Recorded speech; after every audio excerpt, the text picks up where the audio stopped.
먼저 수사권 등에 관한 주요 쟁점에 대해서 말씀을 드리겠습니다. 불소추 특권을 가지고 있는 재직 중 대통령에 대한 수사 가능 여부에 대해서입니다.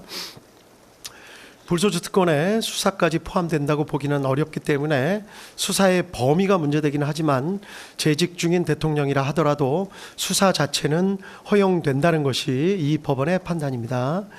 이유는 다음과 같습니다.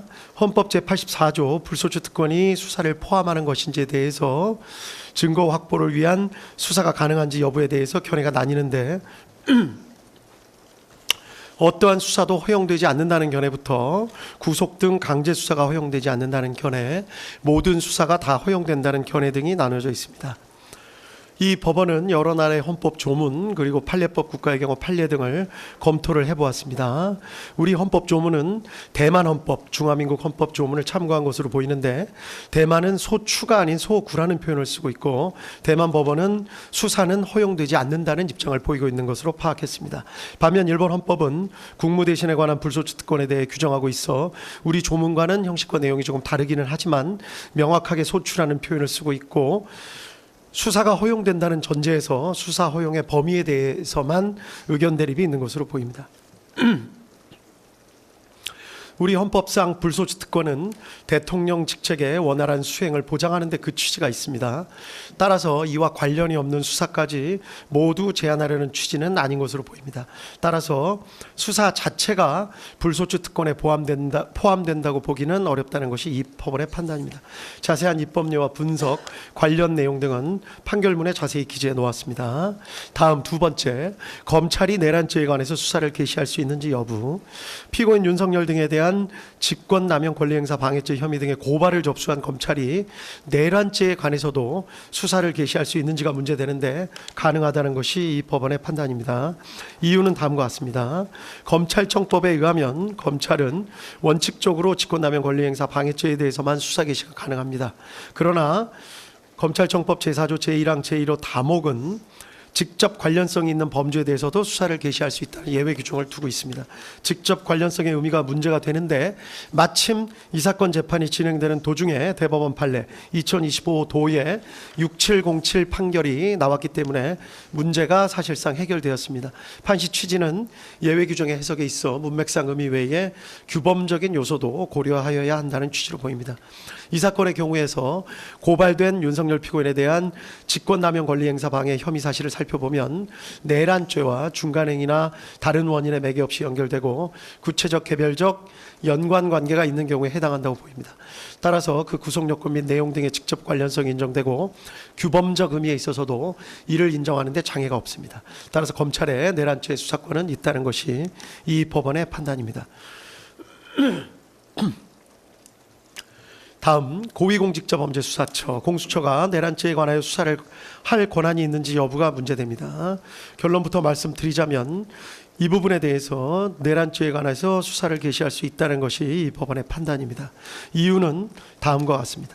공수처법에 의하면 공수처도 원칙적으로 직권남용 권리행사 방해죄에 대해서만 수사를 할 수 있을 뿐 고위공직자 등의 내란죄에 대해서는 수사를 할 권한이 없도록 되어 있습니다. 다만 제4조 제1항 제1호 라목이 예외적으로 수사 과정에서 인지한 직접 관련성이 있는 범죄에 대해서는 수사를 할 권한이 있다고 예외 규정을 두고 있습니다. 직접 관련성에 대해서는 앞서 검찰의 수사 개시 권한 부분에서 살펴본 바와 같이 인정됨에 크게 의문이 없습니다. 문제가 되는 것은 검찰청법 규정과 차이가 있는 수사 과정에서 인지한 것인지 여부입니다. 공수처법 규정은 검찰청법 규정과 이 부분의 표현이 다릅니다. 문헌 그대로 공수처가 고위공직자범죄 수사에 착수해서 수사를 진행해 나가는 과정에서 파악하게 된 새로운 범죄만을 의미한다는 것으로 보아야 하고 그것이 공수처의 우선적 수사권을 예외적으로 부여한 법의 취지에 부합하는 해석이라는 견해가 있을 수 있습니다. 애초에 법의 취지에도 부합하고 문헌의 의미에 충실한 해석으로 보이기는 합니다.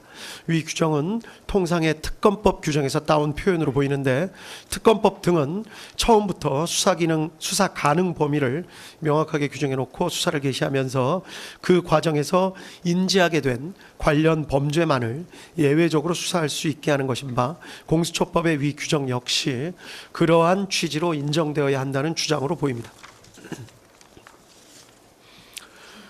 그런데 위 주장에 따르면 결국 공수처가 어떤 고소 고발 사건을 수리했을 때 열거된 죄 중에 공수처가 수사 권한이 없는 범죄가 포함되어 있을 때 무조건 수사권이 있는 경찰로 보내야 한다는 결론에 이르게 되므로 쉽게 받아들이기가 주저됩니다. 나아가 한시적으로 수사 범위를 정해놓고 수사를 개시하는 특검 등과는 달리 공수처는 상설기관으로 설치돼서 계속해서 관련 범죄를 수사하고 실체적 진실을 파악해야 할 일반적 수사기관으로서의 성질도 같이 가지고 있다는 점에 비추어 보더라도 그러합니다.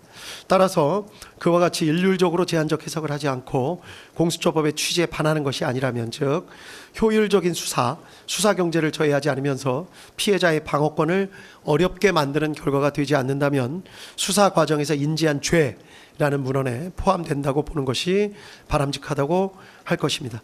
이와 같이 보는 것이 검찰청법의 규정과도 통일적인 해석이 가능하여 실무상으로도 바람직합니다.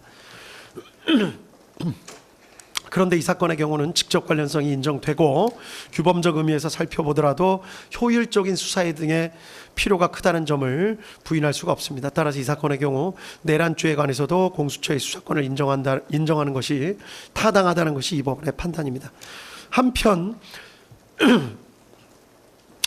피고인 측의 주장은 다음과 같은 측면이 있습니다. 즉 공수처 수사의 실질은 공수처는 내란죄에 대한 수사권이 없음에도 직권남용 권리행사 방해죄에 대한 고발장에 내란죄가 함께 기재되어 있었다는 것을 핑계 삼아서 범죄의 중대성과 법정형을 비교조차 하기 어려운 내란죄를 수사한 것이기 때문에 결국 공수처의 행위는 수사권 범위에 관한 규정을 잠탈해서 수사권을 가지고 있지 않은 내란죄에 대한 수사를 진행하는 것이어서 위법하다, 이런 주장도 포함된 것으로 보입니다. 기록을 살펴보면 위와 같은 의심에 일리가 전혀 없는 것은 아닌 것으로 보입니다.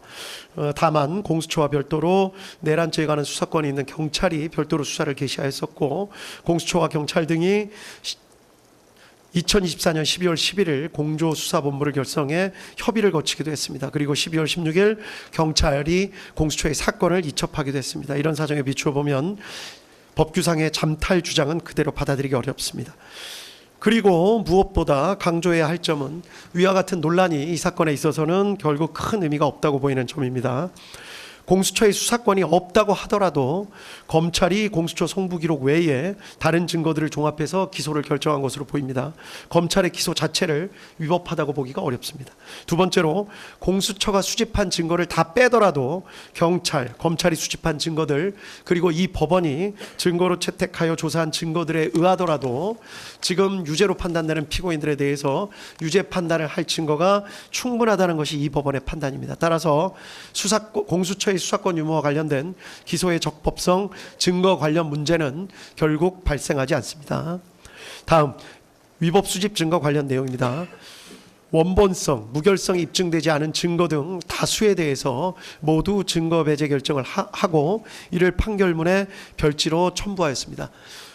군사기밀 관련된 증거에 대한 위법 수집 증거 주장도 하고 있지만 이 부분에 대해서는 받아들이지 않습니다. 구체적인 위법 수집 증거 관련 판단 부분은 모두 판결문에 자세한 이유를 설치했기 때문에 관련 부분을 살펴보시면 될 것 같습니다.